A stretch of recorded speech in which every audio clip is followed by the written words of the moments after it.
Welcome to Women's Million Dollar Conversations with Alice Tang, where we share stories from successful businesswomen who have saved, earned, or sold over $1 million and discuss how they built their success and insights to help you achieve your goals. Now, let's join the conversation. Hello, Vered. My good friend, my good new friend, I have privilege and honor to be interviewing you at our Women's Million Dollar Conversations. So we're going to talk about the mindset, which Vered is an expert in that area.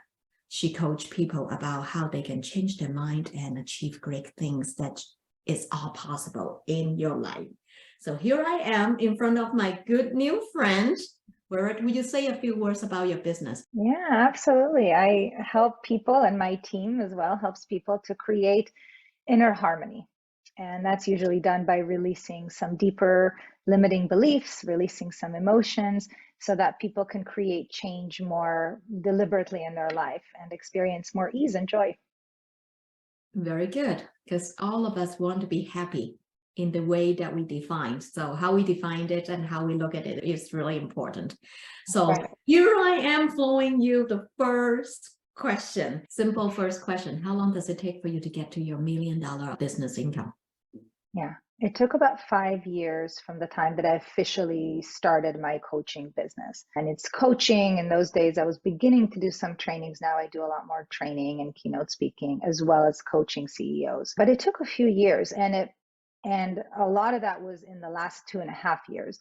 Again, because of shift that I've made in my own mindset, a worthiness and acceptance of me being able to earn a certain amount of income. There were certain beliefs that I had about for myself, not about other women, but about myself earning a certain amount relative to my husband or what I should be or I'm worthy of. And once I released those, things just opened up.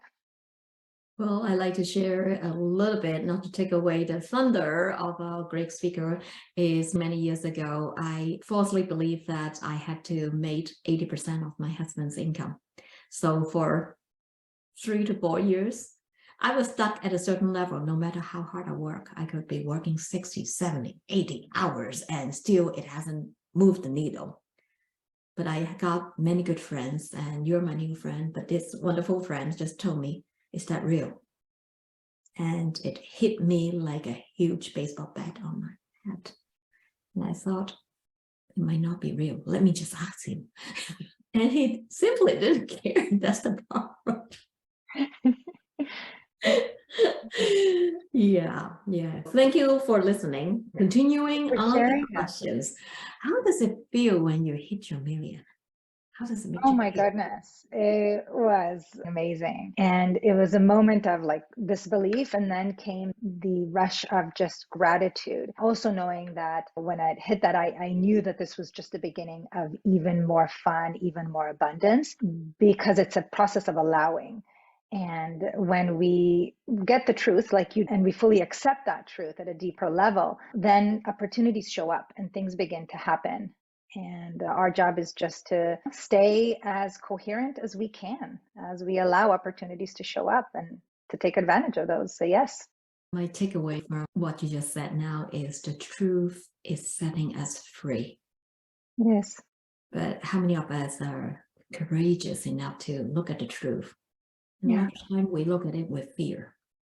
Yeah. Oh, The conversation I had right before we connected today was with a woman. She's a business owner who she connected with a part of her, a little 5-year-old, at an event many years ago where she felt that it was her fault that something had happened. And when that little sweet little 5-year-old got the truth, when my client was able to give her the evidence that it was not her fault, that she's a perfect little girl, that her heart is pure and she did her best, then that little girl was free. She could go play. And my client then released a lot of resistance that she had around some conversations she wanted to have with her siblings and other things. It just all melted away when she got the truth. But the key is that it's not here, it's here. It's at a deeper level. And, it's an acceptance at that deeper level. But once that acceptance is made, where we know that it is healthy for us, let's say to make $1 million plus, that it is possible for us to make $1 million plus, and that we are worthy and deserving of making $1 million plus, then the unconscious mind will have us access opportunities, intuitive guidance, synchronicities. And our job at that point is to say yes and be courageous and work hard and get those results.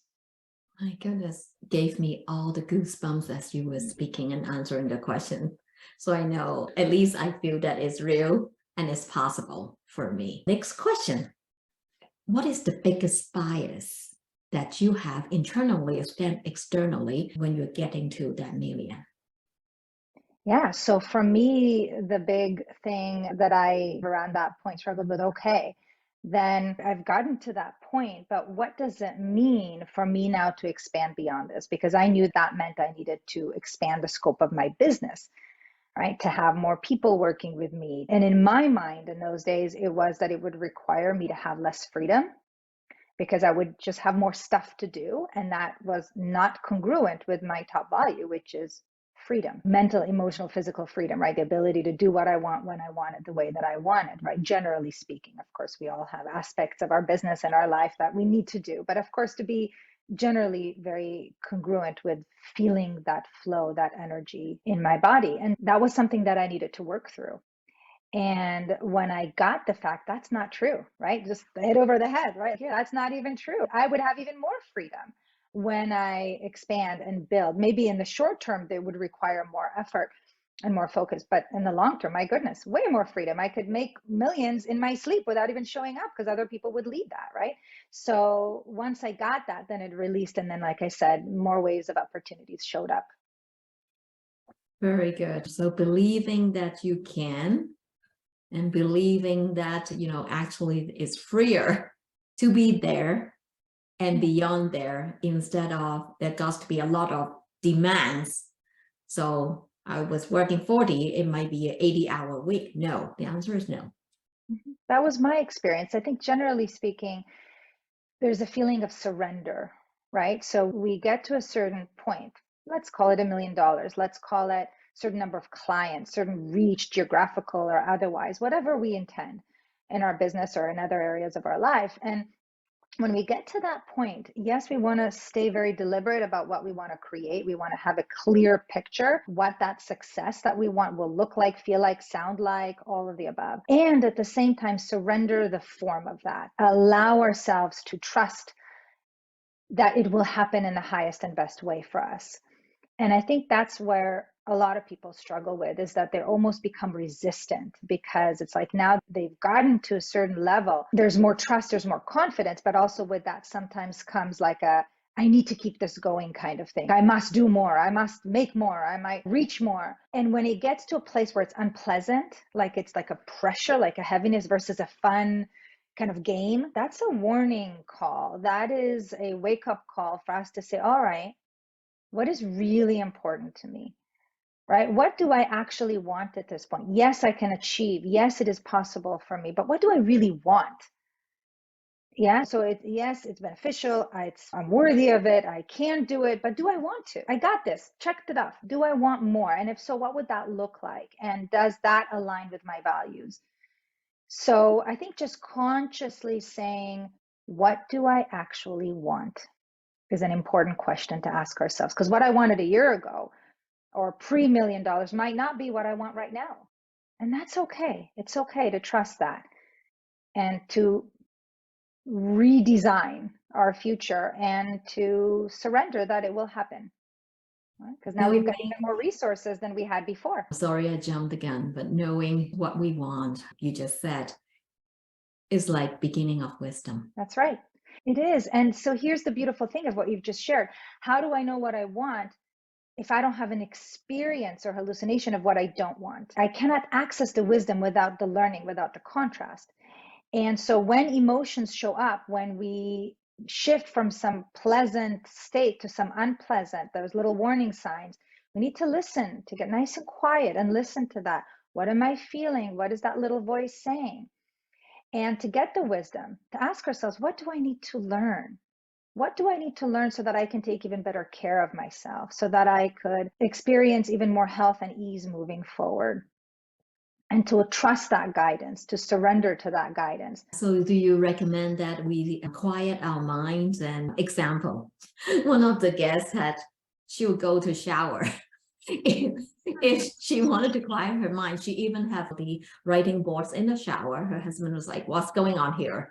And she said, those are only ideas. We can erase it. I just come to me when the water is coming from the shower.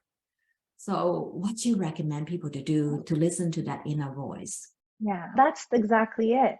It's quieting the mind. I actually had a major download, what I call a download, an intuitive learning guidance that felt very real and very clear. And in the shower, yes, there is something about the water energy. Water energy as a water element is very nurturing. It's love. It's a nurturing, motherly type of feeling. And if it's a warm shower, hot shower, then you've got fire energy. The fire element is very much about drive and motivation, wanting gut energy, going to get it. So that balance together, the harmony of the kind of conscious and the unconscious working together while, she's not able to like use her iPhone and write her emails in the shower, right? So she can just be present with that.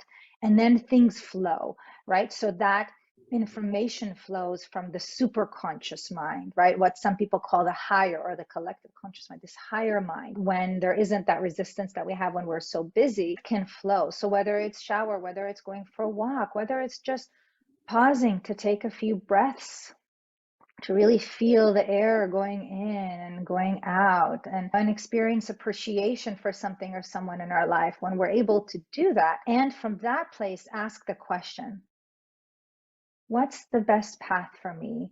Or what's most important here? What's most important here? What really matters? The answer will come. It might come right away. It might come in the shower later or in the walk tomorrow, whatever. It will come because we've asked for it. And when it comes, it will be very clear. And then we will feel even more congruent with taking the actions or stopping the actions if we're already taking them, so that we can experience life at an even higher level, which may mean much more abundance from a financial perspective. It might not mean. It means actually even pausing what we're doing to contribute in some other way. But whatever it is, it will be what's highest and best for us. So quiet your mind in your own ways and terms and ask the question. Quiet the mind, activate the heart. Feel appreciation, ease, love for something or someone, and then ask the question. Because we must ask the question in a coherent state, in a state where we experience an elevated emotion.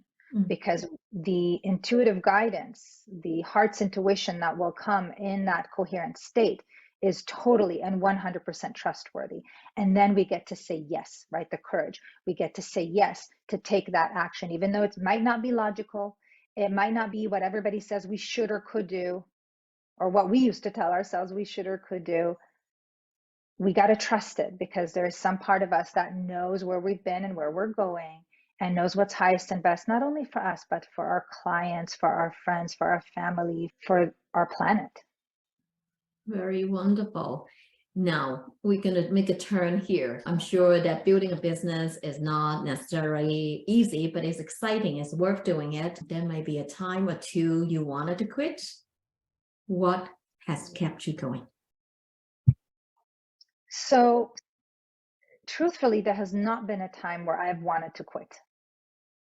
There have been times where I felt I didn't want to do certain aspects of it, or that they were no longer serving me. But truthfully, in what I'm calling this business, there has not been a time. Now, having said that, the reason why I opened up the channels at that point, where I mentioned the 5 years before it took me to make $1 million, was because I had done other things.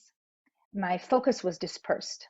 We had owned some real estate investment properties, and I was managing those properties. I had a lot of different kind of eggs in a lot of different baskets, but yet I really wanted to grow this business. But it was more of a hobby. I wasn't fully committed to it. It was something that was fun, but it wasn't a business. The moment I made the courageous decision to let go of some of these other things, to trust my intuition, and to go all in, burn the ship, so to speak. That's when things started to happen. It's almost like there was some part of me that said, all right, now we know you're really committed, and so we're going to help you. Wow. Wow. So there's no point of time you want to quit, but really a refocus and concentrate, laser beam focus on the things that you feel that is the most important for you to achieve at the time, and you let go of other distractions, other noises. Correct. So, like I said, there are aspects of the business that shift over time, and certain things that are better investment of energy and time than others. Of course, we grow and we adapt. But the why, the reason for the business is so crystal clear that there is nothing. You could drop $1 billion in my lap right now, give me all the cars, houses, experiences, whatever in this life, and I would still do what I'm doing. If you told me you had 6 weeks to live, I would still do exactly what I'm doing, because it is deeper than that. Yeah, it's a mission, it's a calling. And by the way, it's related to that download in the shower all those years ago. Oh, very good. Now, what is the one piece of advice you would like to give to people who are looking up at you? She achieved, she got there. What is the one thing that they needed to do or should do in order to get to the same place? Number one, I would help them to know that I didn't get there. I'm still in the getting of there. I, like everybody else, have my own stuff. Remember we said wisdom comes from contrasting experiences and getting the learning. So I have my own things. I have not gotten there. I have more tools. And that is what I would suggest for them, is to get more tools for resilience, tools for shifting their own limiting programs that are no longer serving them, tools for being more present with the people in their life. So I would say tools for emotional management, for resilience, is what I would recommend. And it's a journey. I have not arrived. Before this conversation, we talked about the word master. I don't consider myself a master. I feel I've got some wonderful skills, which I'm very grateful for and very eager to share. But I'm no master, as I don't think anybody who truly calls themselves a master is a true master. Good, good. Last question. What is one piece of very good advice or very bad advice that has made a huge impact to you? It's a good question. So I'm thinking of advice I can think of advice that I gave myself. But if I think of advice that other people have given me, I would say what my grandmother said to me years ago. I was done something, this is when I was very young, I had done something that wasn't quite congruent, wasn't very kind. And she said to me, we're good people. Like, you're good. And she just said that. I remember I was a little girl and I was in the pool when she said this, and she said, you're good. Remember that, you're good. And those words, my grandmother, touch wood, is still alive. I get to see her very soon. And I think that's the essence, to remember that at our core, we're good. All our decisions have always been made with the highest, best intention in that moment, in the state that we were in, with the resources that we had available to us. So just to give ourselves a lot of compassion and kindness, and know that where we've been or where we are is not where we'll be. We are a work in progress, and that's the beauty of our life. That's what we're here for. And so I would say that, to just be really kind and remember you are good. You are good. We are all good. So sometimes I think women or men too, we self-criticize, right? We're very critical of ourselves. One of my good friends, Vered Kogan, has said to me one time, she said, if you are speaking to you, your good friend, will you be that critical? No. And why? And why did you do that to yourself? And at that moment, I said, Adi, let me record you. Say it to my iPhone so that I can pull it up anytime when I become so critical about myself. Be kind, not to other people. Everybody have a difficult life, but also be kind to ourselves. And a way to do that is to accept how we feel, right? So the woman I spoke with right before our conversation, she felt shame, she felt worry. To just accept that we feel shame around whatever happened, to accept that we feel what we feel or how we feel right now. It's okay. In the acceptance of the feeling, it ceases to have a hold on us. And then we can think more clearly and step into the fullness, wholeness of who we are, which is pure love. And so sometimes when we judge ourselves, we just momentarily forget that. And so we need to remember we're human, just accept ourselves, accept how we feel, and it's okay. It's okay. We're growing, we're learning, getting better and better every day. As your grandmother has said, you are good. Thanks, Thank you Glenn. so much. We're happy, so happy to be with you. How do people find you? Would you tell us? The easiest way is either to go to momentuminstitute.com, which is my training coaching company, or to find me on LinkedIn. I believe I'm the only Vered Kogan on LinkedIn. So that would be a nice, easy way as well. And I have a podcast in case people want to learn more tools and how to experience self-love, self-compassion, all these tools. It's a podcast called The Mindset Game. And in case that's helpful for them, they can check that out as well. All right. Well, thank you, Vered, once again. Thank you, Alice. This was such a joy. Thank you.